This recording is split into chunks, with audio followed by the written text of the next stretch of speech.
break out across San Diego County. We're live with the latest. Fire weather concerns still in our forecast for tonight through tomorrow morning, but by the weekend, we're talking rain and even some mountain snow. Clearing massive amounts of brush to be more fire safe. Coming up, details on the ongoing project inside Mission Trails Park. Additional Marines are being sent to the U.S.-Mexico border. We'll hear from border crossers in a live report coming up. Having to page a clerk just to get your toothpaste out of a locked box? Tonight we'll look at how anti-theft measures are backfiring when it comes to sales. CBS 8 News Live at 6 starts right now.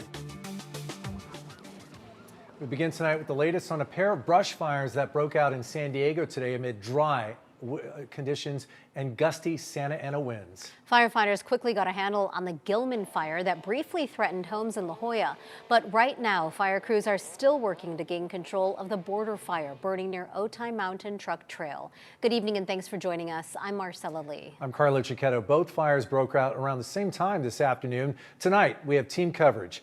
CBS 8's Kirsten Holmes is standing by with more on the quick actions by firefighters to save homes in La Jolla. But we begin tonight with CBS 8's Jasmine Ramirez, who's live in the East Lake area with the latest on what's being called the Border 2 fire. Good evening, Jasmine.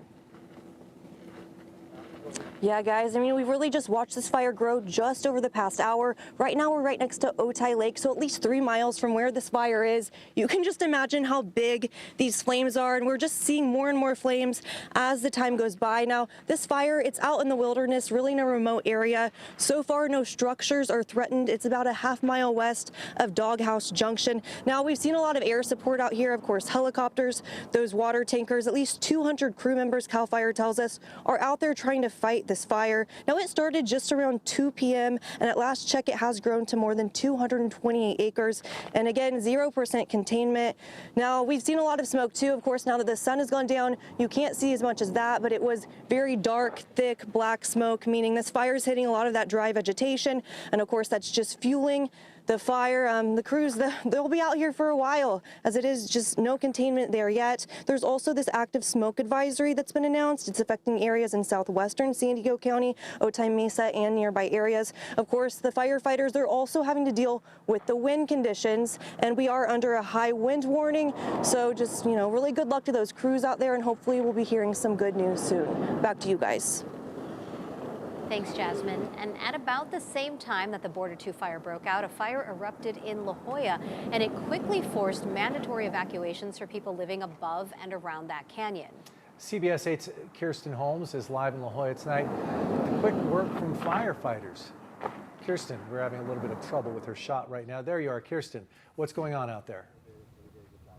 Okay, right now the scene is all clear. The firefighters have wrapped up. I'm being joined right now by Taj Capri, San Diego Fire and Rescue Battalion Chief. First off, Taj, I got to say thank you so much for every San Diegan watching this, every San Diegan around here. We appreciate all of the efforts that you guys have done to protect San Diegans, but we got to talk about this fire, because one thing that really struck me in the firefighting efforts was you guys had to stop and halt because of a drone. Tell me what happened. Oh, that's true. We did have to halt our air operations momentarily due to a personal drone being flown in the area. It's extremely dangerous for our pilots and our crew members up in the air. It hampers our firefighting abilities not having those resources, and so we would ask the public to refrain ever from flying their personal drones when we're doing firefighting operations in the area. Yeah, okay, so at one point, I think it was about 170 firefighters out here. Tell me a little bit about how you guys were able to knock this down quickly, because I know crews out here having boots on the ground is one of the main ingredients to knocking this down. Yeah, during this extreme fire weather, we have the ability and the good fortune to have pre-positioned strike teams around the county. We have 3 of those right now, and then we have the ability to dispatch those immediately. So at 2:20 this afternoon, fire was reported off Gilman Drive here. It was moving at a rapid rate of spread, and we called for additional resources to include those 3 strike teams that were pre-positioned. And then it was a collaborative effort, really. So the thanks that comes from the public is appreciated, but it is a shared collaborative effort from within multiple agencies in the county, and we were able to aggressively, quickly stop the fire, which was wind, topography, and fuel driven, and threatening structures on the east and west side of Gilman, and we were able to stop it and keep it at about 2 acres. In the video, I could hear the chainsaws. We're having video of the firefighting efforts earlier. Talk to us a little bit about what resources you guys are using. Chainsaws, you don't automatically think chainsaws. How are those used to fight the fire? Yeah, we have different types of resources available to us when we get these responses, to include the air resources. And we have men and women on the ground working very hard with different types of tools, to include chainsaws, rakes, shovels, and other specialized equipment to get through what can be extremely thick brush. This chaparral here, this coastal chaparral, can be really thick. And so the chainsaws are a great tool to use to clear that and get a containment line around the fire. I appreciate that. One of the things that we talked about was the evacuation warnings. When I saw people standing outside watching the amazing efforts you guys were giving, but they were standing outside in an evacuation zone. What do you want people to know really quickly about those evacuation warnings? Yeah, we would ask the public to take those seriously, heed them, use caution, common sense, be compassionate and patient with your neighbors, but follow those orders, be guided by PD and fire officials. It's really in their best interest, and we're just trying to keep the public safe by getting them out of the area so that we can get it knocked down quickly.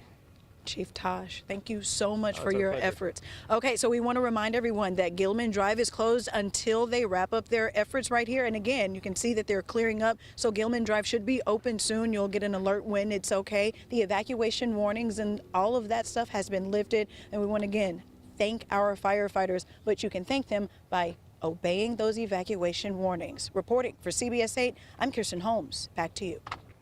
Thanks so much, Kirsten. Stay with CBS 8 for the latest on these fires. We'll have any updates posted on CBS8.com. You can also follow us on social media or download our free CBS 8 app. The gusty winds we've been seeing with those fires makes today a weather impact alert day. Chief Meteorologist Carlene Chavis joins us now with what those winds are doing right now. Carlene?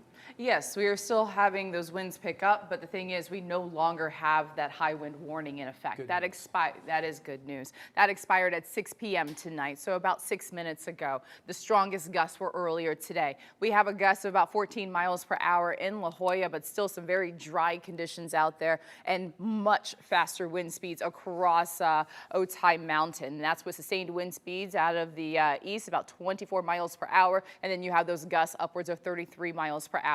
That's not strong enough to keep the high wind warning in effect, but we still have the red flag warning because of these very dry conditions all the way through tomorrow morning. So you're talking about 10 a.m. is when it will expire across our county. When we take a look at current wind speeds across the county, you have 21 miles per hour right now for Ramona as well as for Hamul. You also have 12 miles per hour out of the northeast for Fallbrook. We still have some pretty gusty conditions out there in spots, but just not high enough to continue that high wind warning. You have the 30s right now for Hamul as well as for Ramona, and 18 miles per hour for Poway, and also in the teens for Fallbrook as well as for Mount Laguna. So we're going to continue to track conditions when it does come to our fire weather concerns through tomorrow, and then by the weekend we're talking about rain and even some mountain snow. So all those details are coming up. Carlo. Thanks, Carlene. And remember, for the latest weather conditions and alerts on the go, you can download the free CBS 8 app from Google Play or the App Store.